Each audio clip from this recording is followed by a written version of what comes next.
Well, good morning, YouTube. It's Monday, April 24th, and Flapjack and I just finished our walk around the lake.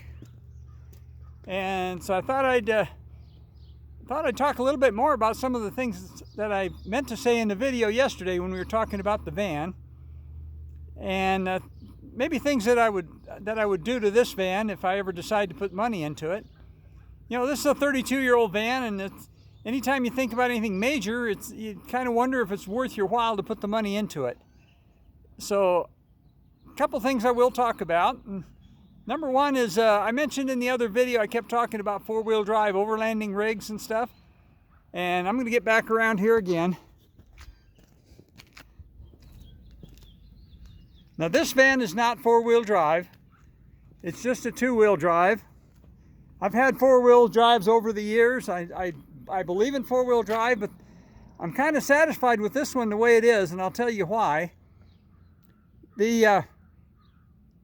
First of all, it's pretty tall.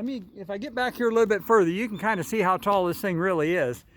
And if I converted it four-wheel drive, it'd end up getting about probably 8 inches to a foot taller than it is already, especially if I put bigger tires on it.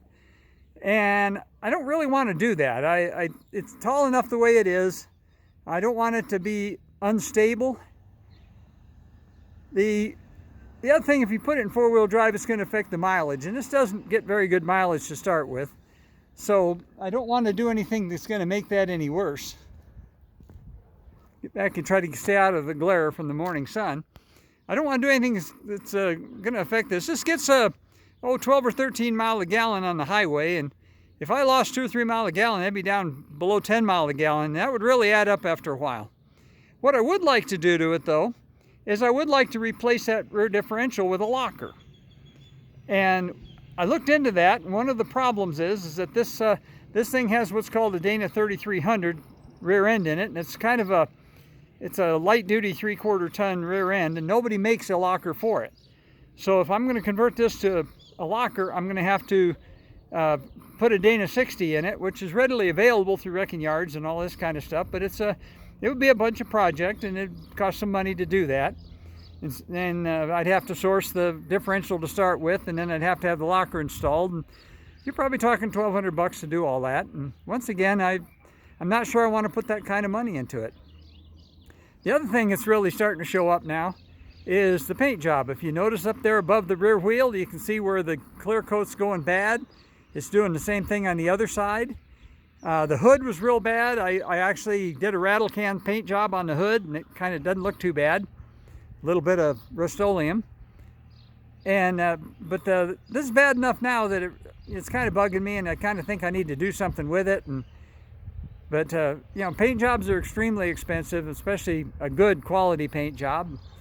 I've thought about doing the Rhino lining or the bed liner thing,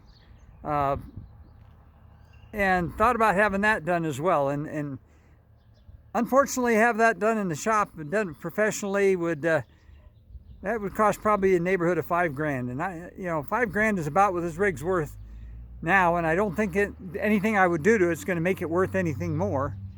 And so the question is whether I really want to put that kind of money into it or not. So I'm still trying to deal with that and still trying to make up my mind.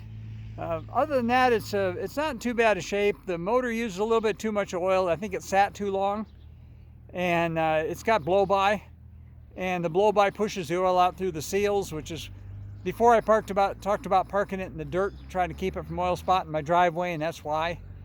So I got to watch the vitals on it pretty close, but other than that, it runs good. Doesn't really, 12 miles a gallon for something like that is probably not real bad with all the wind resistance it has. And so I'm basically satisfied with it. I'm just trying to decide whether or not I want to put any money into it. And obviously, if I was to upgrade it to something newer, I'd probably be dealing with a payment, and I don't want to deal with that. So just another little add-on tidbit from what we're talking about yesterday. And so I'll let you go for now. And as I always tell you, take care of each other, love each other. I will talk to you again real soon on another one. And a special shout out to Kathy Jensen. Flapjack says hi. And you all have a wonderful day, and peace out.